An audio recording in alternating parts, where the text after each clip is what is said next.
Mga idol, tila lumalala na ang problema ngayon ng Dallas. Kumakalat nga ang balitang nawawalan na raw ng tiwala ang koponan kay D'Angelo Russell. Imbes kasi na siya ang gawing pangunahing point guard, mas pinili ng coaching staff na ibabad si Cooper Flagg bilang pangunahing playmaker ng team. Pero ang masaklap, sa kanilang huling laban kontra Washington Wizards, 8 minuto lang ang nilaro ni D'Lo. At muli na namang natalo ang Dallas. Dahil dito, nagiging malinaw ang malaking butas sa opensa ng koponan. Hindi maayos ang ikot ng bola at ramdam na hindi natural na ball handler o playmaker si Flagg. Bukod pa dyan, hindi pa rin fully healthy si Kyrie Irving kaya hirap talagang gumana ang kanilang sistema. Kung ipipilit naman nilang madaliin ang pagbabalik ni Kyrie, posibleng lumala pa ang iniinda nitong injury.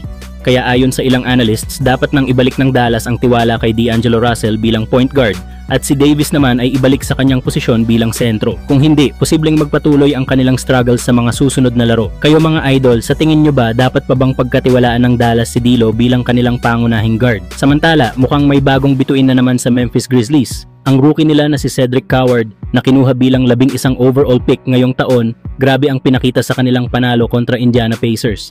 Sa ikatlong NBA game pa lang niya, umapaw agad sa kumpiyansa ang bata. 27 puntos, 6 na rebounds, 4 na assists, at hindi pa yan, mga idol. 9 na out of 13 shooting sa field.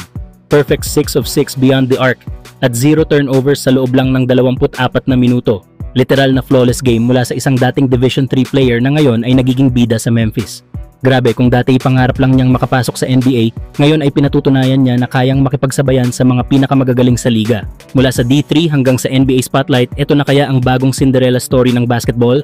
Mukhang hindi na lang ito basta feel-good rookie story dahil kung magpapatuloy ang ganitong klase ng performance, baka maging franchise cornerstone pa si Cedric Coward sa hinaharap.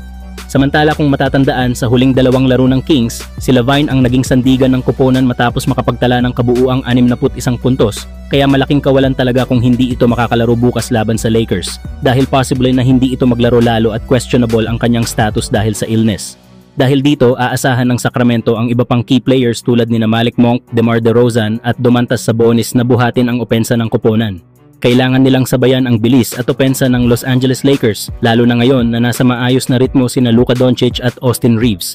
Samantala, magiging malaking hamon para sa Kings ang pagpapanatili ang kanilang ball movement at defensive consistency kung hindi makakalaro si LaVine. Kilala ang Lakers sa mabilis na transition offense kaya't kailangang maging maingat ang Sacramento sa bawat turnover.